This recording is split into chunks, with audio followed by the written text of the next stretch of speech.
안녕하세요, 누리입니다. 이번 시간에는 점성학에서 여성성, 남성성, 즉 아니마와 아니무스를 상징하는 행성들에 대해서 함께 알아보도록 하겠습니다. 라틴어로 아니마와 아니무스는 각각 영혼과 이성을 상징합니다. 분석 심리학을 창시한 칼 융은 아니마와 아니무스를 원형으로 정의했습니다. 그의 이론에 따르면 남성의 경우 그 내면에는 내적 여성성인 아니마가 존재하고 여성에게도 역시 아니무스라고 하는 내면 남성성이 존재합니다. 우리는 그 아니마 또는 아니무스를 세상에 투사하는데요. 그것은 때때로 거울처럼 우리 주변에 중요한 이성인물로 나타나기도 합니다. 아니마는 남성을 자신의 깊은 정서적 삶과 무의식 세계로 안내해주는 내면의 여성성입니다.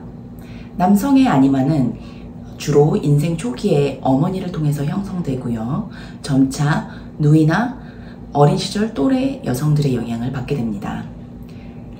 그래서 남자의 경우 자신의 아니마가 외적으로 나타난 여성상에게 매력을 느낄 수 있습니다. 하지만 자신의 아니마를 인식하지 못하고 그 그림자에 사로잡힌다면 그 남자는 자신도 모르게 자신의 기분과 감정에 휩쓸리면서 그것을 파트너 또는 다른 여성에게 전가해서 비난하곤 합니다. 한편 아니무스는 여성을 외부 세상으로 안내해주는 이성적이고 의지력 있는 자기주장적인 내면의 남성성을 뜻합니다. 여성의 아니무스는 주로 아버지를 통해서 형성되고요. 또 이어서 남자 형제 또는 어린 시절의 또래 남자들의 영향을 받아서 형성됩니다. 여자의 경우 보통 자신의 아니무스가 외현화된 남성상에게 매력을 느끼게 되는데요. 자신의 내면 남성성을 알아차리지 못하는 여성의 경우 고집스럽게 자기 주장을 하고 또 타인을 통제하려 들면서 그것을 자신의 욕구로 인정하지 않고 파트너의 탓으로 돌릴 수가 있습니다.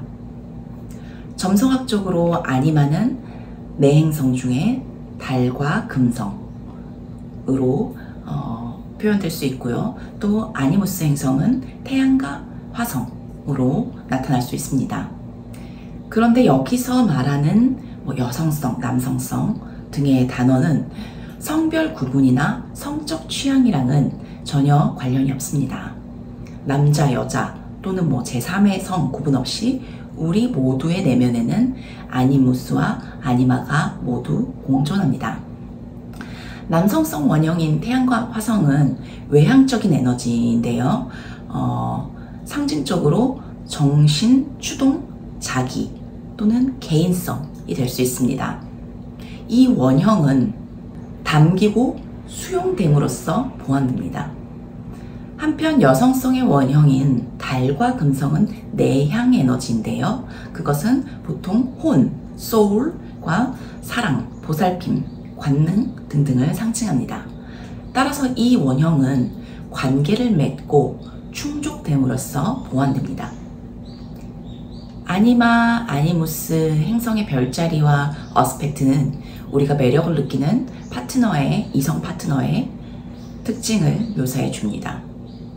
아니마와 아니무스는 개인의 고정되고 실제적인 측면이라기보다는요, 우리가 타인에게서 느끼는 또 대리충족을 느끼는 일종의 내적 이미지, 원형 그 자체로 보는 것이 좋겠습니다.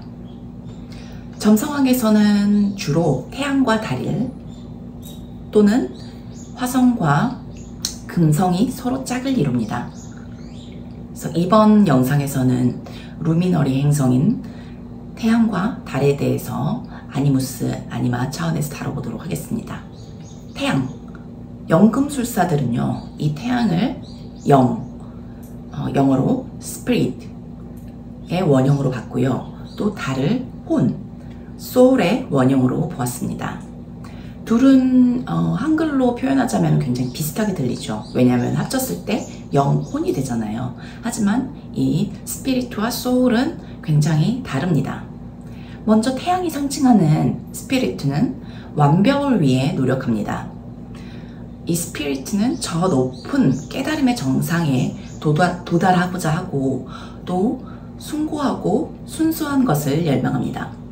예를 들어서 조금 물질적인 성향을 가진 태양은 순수한 부 또는 막강한 권력을 추구하게 되고요.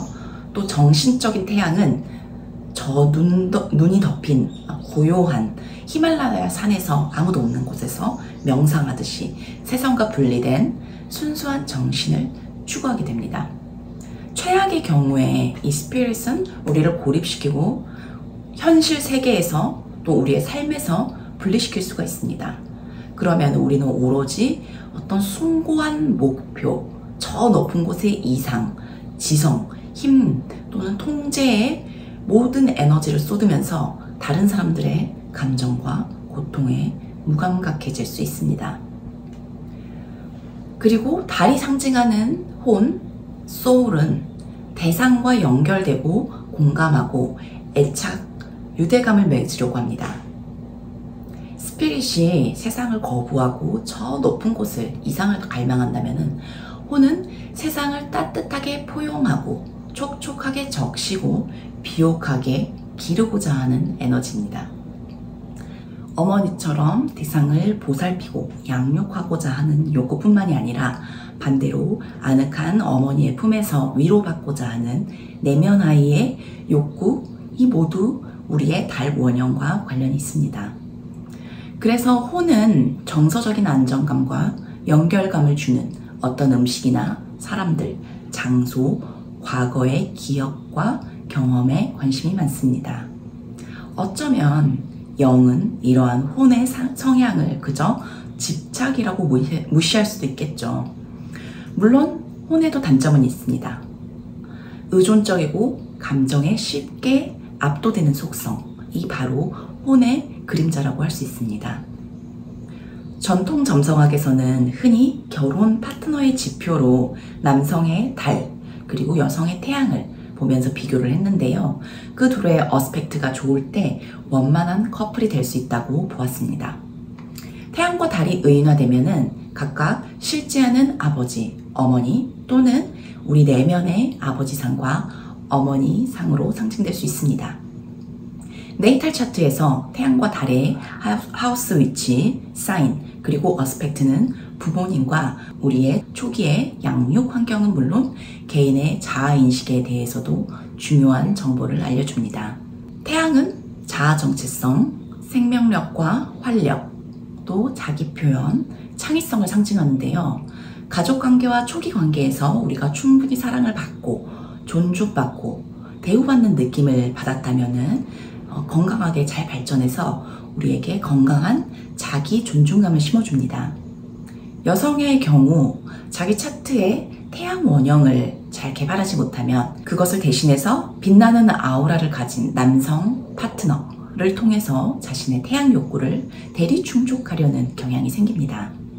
예를 들어서 11하우스 사자자리 해왕성 태양 어스펙트를 가진 여성이 있다고 가정해 볼게요. 그렇다면 이 여성의 경우 어떤 이상이나 취미를 공유하는 집단에서 눈부신 존재감과 리더십을 뽐내는 예술적이고 영적인 남성에게 이끌릴 수 있습니다. 하지만 관계를 지속할수록 왠지 내 자신이 사라지는 느낌이 들고 나를 초라하게 가리는 그의 빛나는 존재감이 슬슬 거슬리기 시작합니다. 나와 다르게 자아실현과 꿈을 향해서 나아가는 상대가 못마땅하게 느껴지기도 하고 또는 스타와 팬 또는 조력자 같은 그런 동등하지 못한 관계에 실망할 수도 있습니다. 하지만 이런 감정이 드는 것은 곧 이제 나만의 존재감과 삶의 방향성을 찾아서 또 나답게 표현을 하면서 살라는 내면 아니무스의 목소리입니다. 자, 그 다음에는 아니마로서의 달을 살펴볼게요. 달은 흔히 어머니로 묘사되지요. 지난 신화 점성학 달에서도 이미 다룬 바 있고요. 이 달은 우리의 개인적인 욕구, 니드, 즉 돌봄과 의존, 안전, 소속에 대한 욕구, 니드를 상징합니다. 태어나서 유아기까지 우리는 욕구를 충족하기 위해서 우리의 양육자에게 의존할 수밖에 없습니다. 물론 자라면서 자신의 욕구를 점차 스스로 채울 수 있게 되지만 소속감이나 애착을 느끼기 위해서는 우리에게 여전히 타인이 필요합니다. 그래서 달은 자기와 상대방의 욕구를 충족하는 것이 얼마나 편안한지 알려주는 지표이기도 합니다. 만약 남성이 자신의 내면 아니마 달 원형을 개발하지 못한다면 스스로 돌보고 안정감을 찾는 방법을 모른 채로 성인이 되어서 무의식적으로 나를 엄마처럼 양육해줄 여성을 찾게 됩니다. 예를 들어서 6하우스 황소자리 달이 토성과 어스펙트를 맺는 남성, 하드 어스펙트입니다. 있다고 해봅시다. 그는 일상과 직장 생활이 규칙적이고 현실적이고 안정적일 때 정서적인 안정감을 느낍니다. 그런데 이 사람이 일상에 반복되는 자질구레한 일들을 스스로 처리하지 못하고 대신해줄 파트너를 찾게 된다면 상대는 현실적이고 책임감은 강하지만 잔소리를 늘여놓는 완벽주의 엄마를 재현하게 될지도 모릅니다. 결국 이 남자는 왜 이 여자는 엄마처럼 나를 달달 볶으면서 자꾸 통제하려 드는 걸까? 불평을 늘어놓게 됐겠죠. 자신이 의식화하지 못한 달 원형이 상대방에게 투사된 것을 알지 못한 채로요. 자, 이렇게 오늘 우리 내면의 아니무스와 아니마, 태양 달 원형에 대해서 알아보았고요. 다음 영상에서는 또 다른 아니마, 아니무스 원형인 금성, 화성을 다뤄보도록 하겠습니다. 감사합니다.